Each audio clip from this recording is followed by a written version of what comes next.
नमस्कार। कहानी कलश में आपका हार्दिक अभिनंदन है।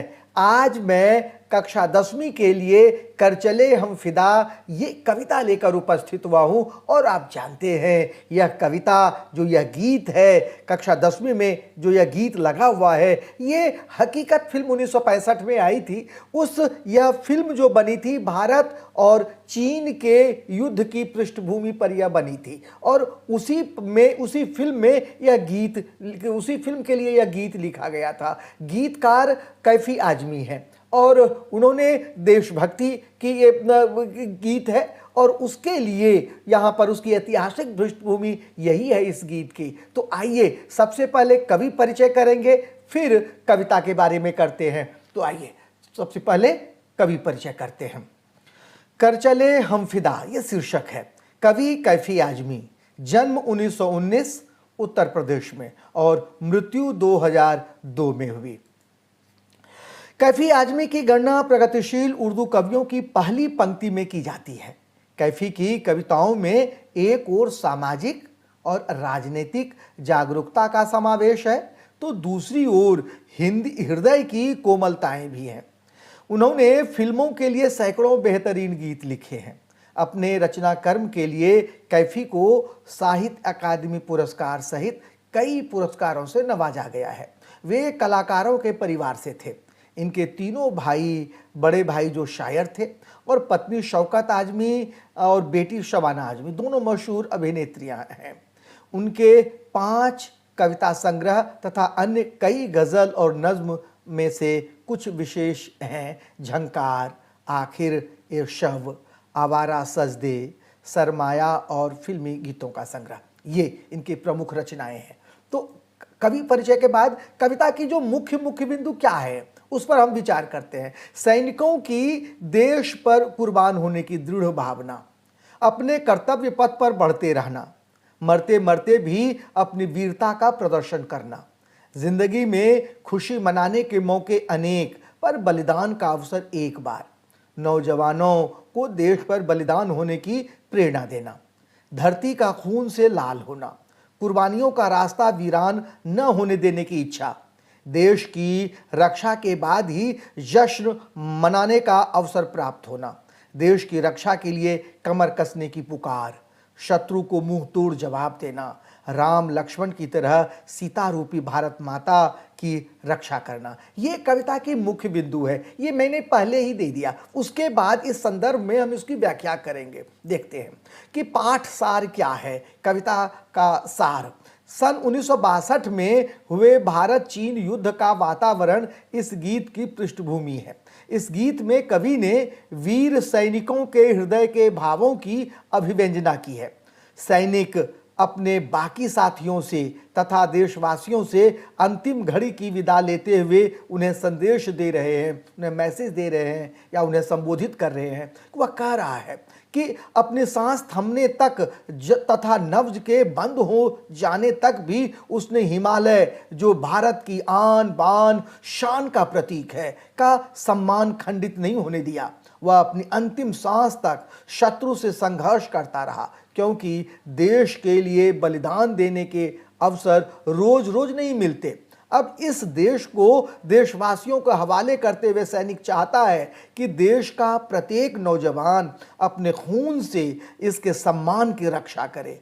कुछ सैनिकों के वीर गति पा जाने पर ऐसा न हो कि बलिदान का मार्ग सूना हो जाए। इस मार्ग पर निरंतर देशभक्तों की टोलियां आती रहनी चाहिए। अतः हर देशवासी को सिर पर कफन बांधकर तैयार रहना होगा। सिर पर कफन बांधना ये मुहावरा है और ये मुहावरा आपसे पूछा जा सकता है परीक्षा में। विजय की प्रसन्नता का अवसर तभी मिलेगा जब हमारा देश सुरक्षित रहे। सैनिक प्रत्येक देश प्रेमी नौजवान को राम और लक्ष्मण की भांति वीरता और धीरता के साथ भारत माता रूपी सीता की पवित्रता की रक्षा करने को कह रहा है ताकि कोई शत्रु रूपी रावण उसे छू भी न पाए। इस संदेश के साथ सैनिक भारतवासियों से अंतिम विदा लेता है। अब आगे देखते हैं कि कर चले हम फिदा जाने तन साथियों, अब तुम्हारे हवाले वतन साथियों। सांस थमती गई, नब्ज जमती गई, फिर भी बढ़ते कदम को न रुकने दिया। कट गए सर हमारे तो कुछ गम नहीं, सर हिमालय का हमने न झुकने दिया। मरते मरते रहा बांकपन साथियों, अब तुम्हारे हवाले वतन साथियों।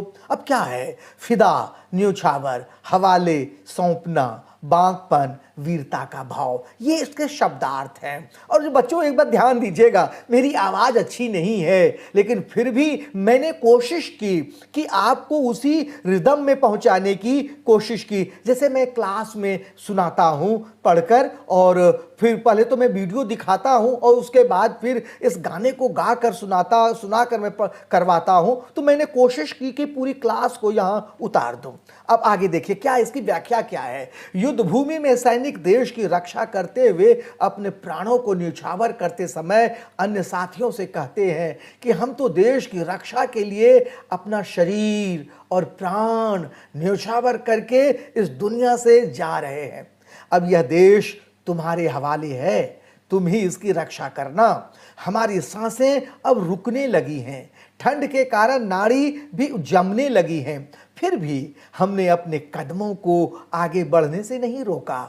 शत्रु से लड़ते लड़ते सिर कट जाने पर भी जरा दुख नहीं है, बल्कि हमें इस बात पर गर्व है कि हमने हिमालय पर्वत के सिर को कभी भी झुकने नहीं दिया। यह हिमालय जो है हमारी भारत भूमि की आन बान शान और स्वाभिमान का प्रतीक है, और उस स्वाभिमान को भारतीय सैनिक बनाए रखने पर जिस तरह से बनाए रखा, उस पर उन्हें गर्व है। स्वाभिमान होना भी चाहिए, हर एक देशवासी को यह को स्वाभिमान करना चाहिए, गर्व करना चाहिए कि उसने कभी भी कोई भी उनका ऐसा कर्म नहीं है, कोई भी ऐसा उनके द्वारा किए गए कार्य नहीं है जिससे हिमालय के की आन बान शान जो है वह मिट सके, खंडित हो सके। तो हिमालय अर्थात देश मान सम्मान को ठेस नहीं लगने दी।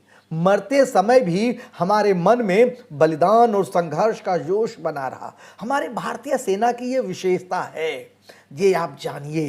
अंतिम समय तक भी हमने हिम्मत और साहस से शत्रुओं का सामना किया। अब इस देश की रक्षा का भार तुम्हें सौंप रहे हैं, अर्थात युवाओं को, जो भारतवासियों को, अर्थात देश की बागडोर तुम्हारे हाथ में है, अतः इसकी रक्षा करना। काव्यगत विशेषताएं क्या हैं, आइए देखते हैं क्या है। कवि ने देश हित के लिए बलिदान की भावना को महत्व देने का वर्णन किया है। काव्यांश में उर्दू शब्दावली का प्रयोग कविता के सौंदर्य में वृद्धि कर रहा है। भाषा भावानुकूल है तथा भावाभिव्यक्ति में पूरी तरह सक्षम है। मरते मरते में पुनरुक्ति प्रकाश अलंकार है, वही अनुप्रास अलंकार भी कह सकते हैं। वीर रस का प्रतिपादन, वीर रस को इसमें प्रमुखता दी गई है। भाषा में गीतात्मकता व लयात्मकता का पुट है। आगे देखते हैं, आगे काव्यांश देखते हैं। जिंदा रहने के मौसम बहुत है मगर जान देने की रुत रोज आती नहीं। हुस्न और इश्क दोनों को रुसवा करे वो जवानी जो खून में नहाती नहीं। आज धरती बनी है दुल्हन साथियों, अब तुम्हारे हवाले वतन साथियों, अब तुम्हारे हवाले वतन साथियों। अब देखिए, रुत मौसम, हुस्न सुंदरता, रुसवा बदनाम करना, खून खून जिसे रक्त कहते हैं। हाँ, अब आगे देखते हैं। कह रहा है कि प्रस्तुत पंक्तियां कैफी आजमी के गीत कर चले हम फिदा से ली गई है। इन पंक्तियों में शहीद होने के करीब पहुंचे सैनिक अपने नौजवान साथियों को जवानी की सार्थकता बताते हुए युद्ध के लिए प्रेरित कर रहे हैं, प्रेरणा दे रहे हैं। हमारे भारतीय सैनिक जोश, उत्साह और वीरता के प्रतीक हैं। और कह रहे कि देखिए, वे कहते हैं जिंदगी जीने के अनेक अवसर आएंगे, अनेक मौके मिलेंगे, किंतु देश की रक्षा करने के लिए, उस पर मर मिटने के लिए, उस पर न्यौछावर हो जाने के मौके हमेशा नहीं आते, बार बार नहीं मिलते। अतएव प्राण देकर भी देश की आज़ादी की रक्षा करनी चाहिए। और जो युवावस्था खून में नहाने के लिए अर्थात अपने जीवन का बलिदान करने के लिए स्वयं को तैयार नहीं रखती, वह सौंदर्य और प्रेम दोनों को बदनाम करती है। सौंदर्य का सच्चा प्रेमी वही है जो उसके लिए अपने प्राणों का बलिदान करने को उत्सुक रहता है। जी, युवाओं में जोश भरा जा रहा है। आज मातृभूमि दुल्हन के रूप में सजी है, जो सौंदर्य और प्रेम की प्रतीक है। इसे पाने और इसकी रक्षा करने के लिए खून में नहाने के लिए तैयार रहना चाहिए। इस प्रयत्न में यदि प्राण भी चले जाएं तो कोई परवाह नहीं है, कोई परवाह नहीं है। देखिए, यहाँ पर दुल्हन का ये चित्र उकेरा गया है। दुल्हन को मैं यहाँ पे समझता हूँ, मातृभूमि को दुल्हन के रूप में किया है तो दो तरह से है। एक, मातृभूमि जो है उसकी मांग को खून से भरा गया है, और दूसरा हरी भरी हमारी धरती। दूसरा जो चित्र मैं लेता हूं और बच्चों को मैं बताता भी हूं अपनी क्लास में कि दूसरा जो चित्र है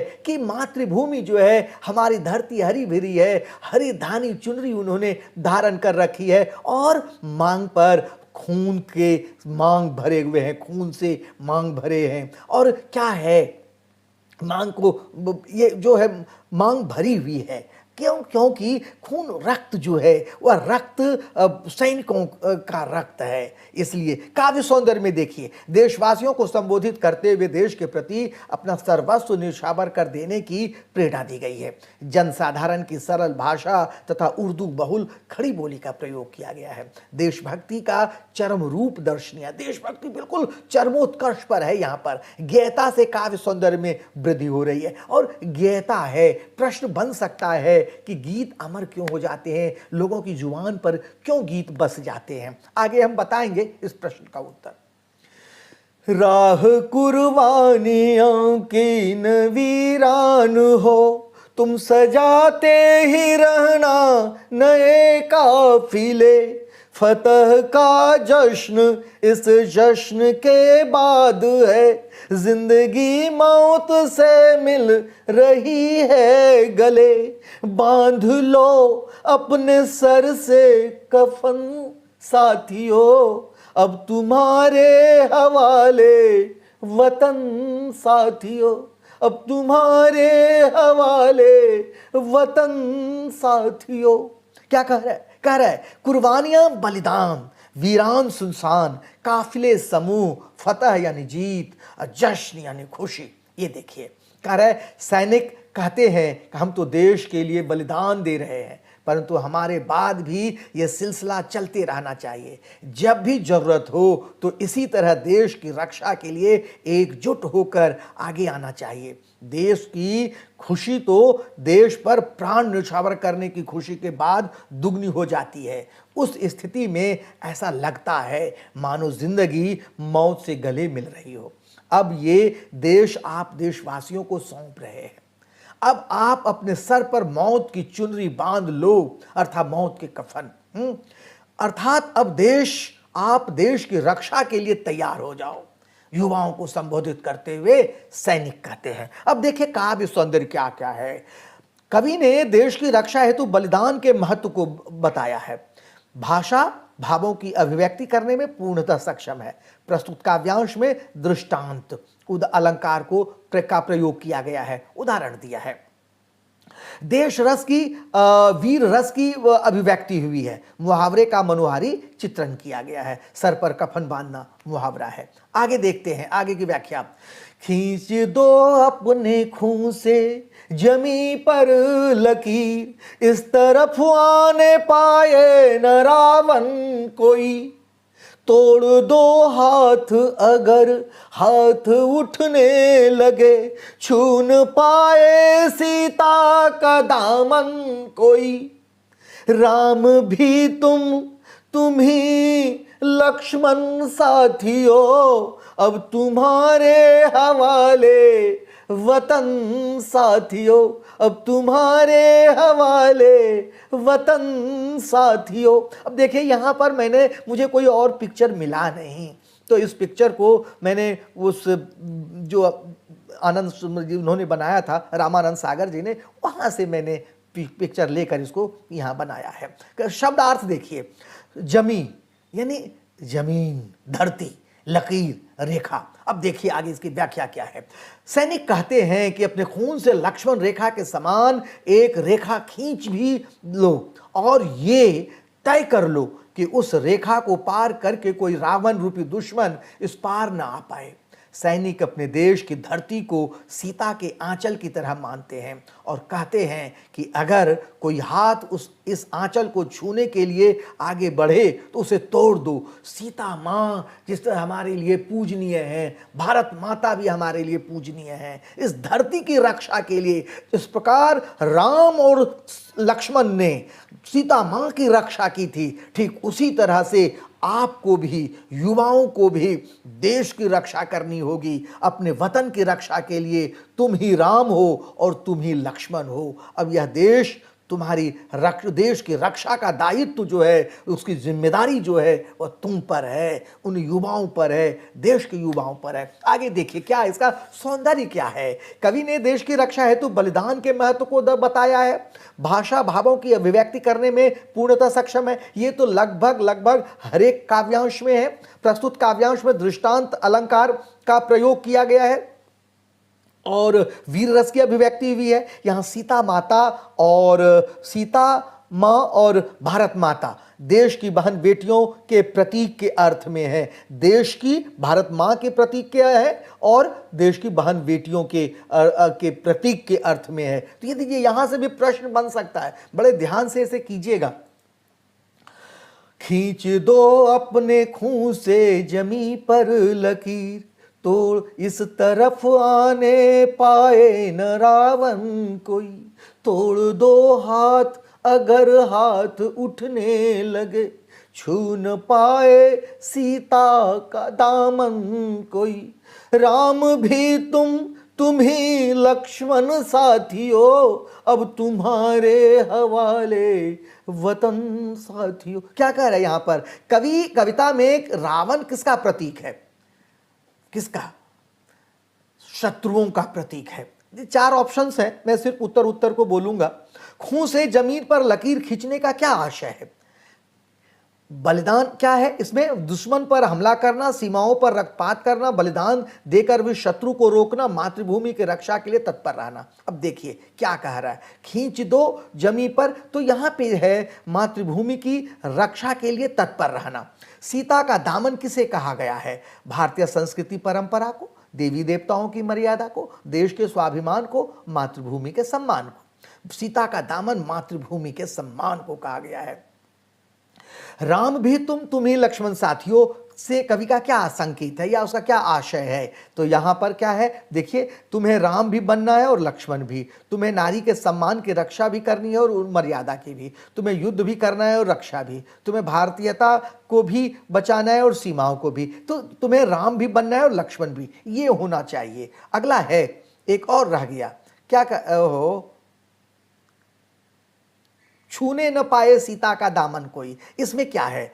भारत माता, देश की बहन बेटियां, पहला और दूसरा दोनों, इनमें से कोई नहीं। तो इसमें दोनों है, पहला भी है, भारत माता भी है और देश की बहन बेटियां भी है। ये बोर्ड की परीक्षा में ये प्रश्न पूछा गया था, ध्यान दीजिए। इस बार का जो 23 का जो था एग्जाम, उसमें ये प्रश्न पूछा गया था बोर्ड की परीक्षा में, इसलिए मैंने इसको यहाँ पर रखा है। आगे देखते हैं, मल्टीपल चॉइस वाले क्वेश्चंस का अंत में यहीं पर करता हूँ और बहुविकल्पीय के स्थान पर अब मैं यहाँ पर कॉम्पिटेंसी आधारित प्रश्न करता हूँ कि सीमा पर भारतीय सैनिकों के द्वारा सहर्ष स्वीकारी जा रही कठिन परिस्थितियों का उल्लेख कीजिए और प्रतिपादित कीजिए कि कर चले हम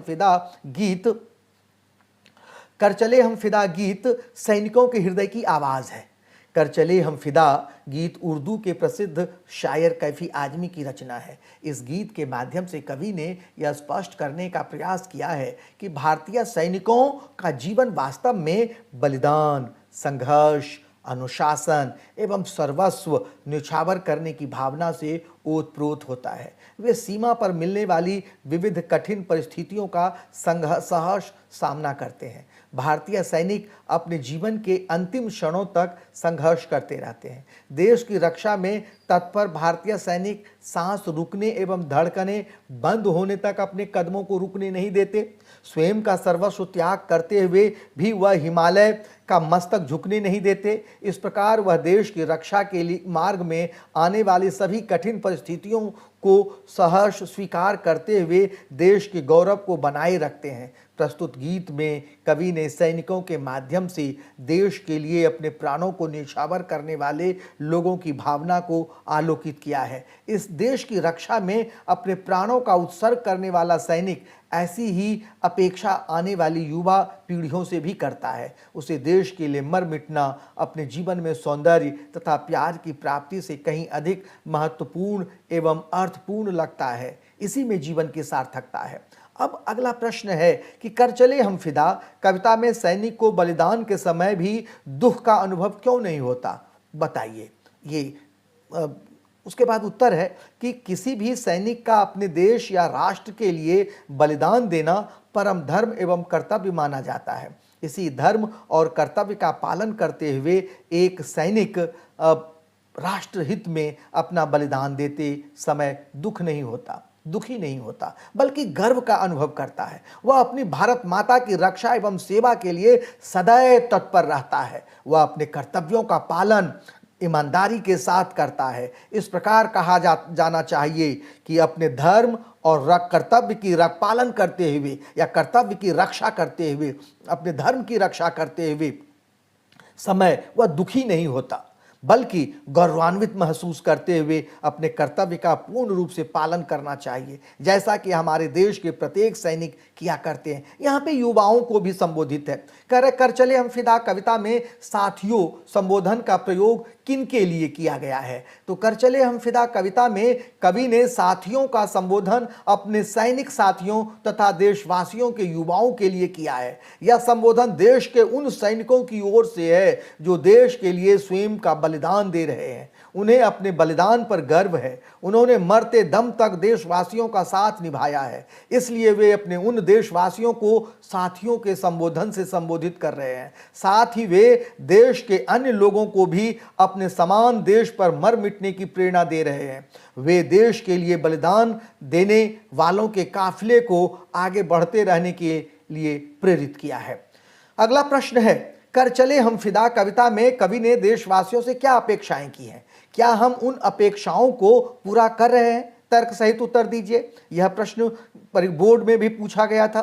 कर चले हम फिदा कविता में कवि ने देशवासियों से ये अपेक्षाएं की हैं कि देश की रक्षा करना केवल सैनिकों का ही दायित्व नहीं है, बल्कि प्रत्येक देशवासी का कर्तव्य है। प्रत्येक देशवासी से यह अपेक्षा की जाती है कि वह अपना तन मन धन लगाकर अपने देश की सेवा करे, देश के विकास में अपना यथासंभव योगदान करे और आवश्यकता पड़ने पर किसी भी तरह का त्याग एवं बलिदान के लिए तैयार रहना चाहिए। कवि की उपरोक्त अपेक्षाओं को अधिकांश संवेदनशील एवं जागरूक नागरिक पूरा करने की कोशिश करते हैं, लेकिन कुछ स्वार्थी एवं असामाजिक तत्व अपनी इन जिम्मेदारियों से मुंह चुराते हैं। वे अपने देश को ही कमजोर करने में लगे रहते हैं, अपने देश को खोखला करने में लगे रहते हैं। वे अपने हितों को छोड़कर और किसी भी प्रकार की जिम्मेदारी को स्वीकार नहीं करते। हमें ऐसे लोगों को समझा बुझाकर सही मार्ग पर लाने की कोशिश करनी चाहिए। अगला देखिए, अगला प्रश्न है,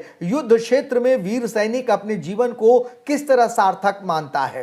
स्पष्ट कीजिए। कह रहे अपना जीवन सभी प्राणियों को प्रिय होता है, कोई भी इसे यूं ही खोना नहीं चाहता। असाध्य रोगी तक लंबे जीवन की कामना करते हैं, इसलिए शांति प्रिय जीव भी अपने प्राणों पर संकट आया जान उसकी रक्षा हेतु तत्पर हो जाते हैं। दूसरी तरफ वीर सैनिक का जीवन इसके ठीक विपरीत होता है।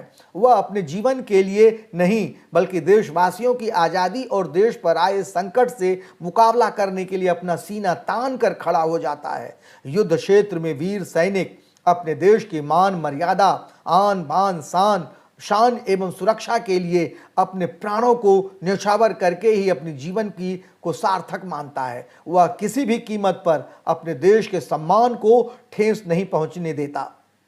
अगला प्रश्न है, कर चले हम फिदा कविता में सैनिक को बलिदान के समय भी दुख का अनुभव क्यों नहीं होता? एक सच्चा सैनिक देश के लिए अपने जीवन का बलिदान करने को अपना परम धर्म एवं पुनीत कर्तव्य मानता है।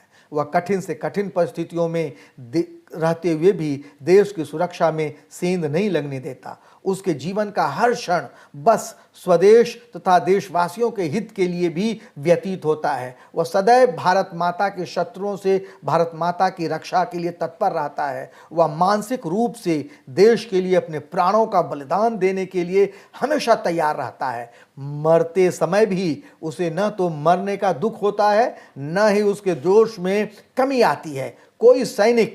क्योंकि सैनिक को इस बात का गर्व रहता है कि उसे अपना परम कर्तव्य निर्वाह करने का सुअवसर मिला है, जिसे उसने पूरी ईमानदारी से निभाया है। अब तो धन्यवाद है, अब धन्यवाद मैं दूंगा, लेकिन उससे पहले एक बात मैं बता दूं, वह है कि इस जो वीडियो है इसमें मैंने कॉम्पिटेंसी आधारित प्रश्न को रखा है और इस तरह से प्रश्न को रखा है कि प्रश्न किसी भी तरह से आए, अगर आपने इसे सुन लिया है, आपने इसे जान लिया है, पढ़ लिया है, तो आप उन सब कोई भी किसी भी तरह से पूछे गए प्रश्नों के उत्तर देने में आप सक्षम होंगे। प्रश्न तो यहीं से आना है, यही भाव है, ठीक है। और जो बहुविकल्पीय प्रश्न है मुख्य रखने की मैंने कोशिश की, लेकिन आप और भी कर सकते हैं। इससे इतर आने पर आप जो व्याख्या हमने की है या जो हमने उसका प्रतिपाद्य रखा है, वहाँ से उसका उत्तर आप बना सकते हैं। मुझे आशा है कि यह वीडियो आपको अच्छा लगेगा और जब आप इस वीडियो को देखेंगे, अगर आपको अच्छा लगे तो आप अपने दोस्तों तक भी पहुंचाइए, लिखकर हमें कमेंट्स बॉक्स में लिख कर दीजिए, जिससे कि हमारा जोश और बढ़े। मैं अगले वीडियो को फिर से लेकर आऊं। और एक बात और, मेरी आवाज़ बहुत मीठी नहीं है, लेकिन मैंने कोशिश की कि आपके लिए इस गीत को गीत की तरह पढ़ूं और फिर मैं आपके लिए व्याख्या करूं। तो अब मैं अपनी वाणी को यहीं पर विराम देता हूं। धन्यवाद कहता हूं, बहुत बहुत धन्यवाद।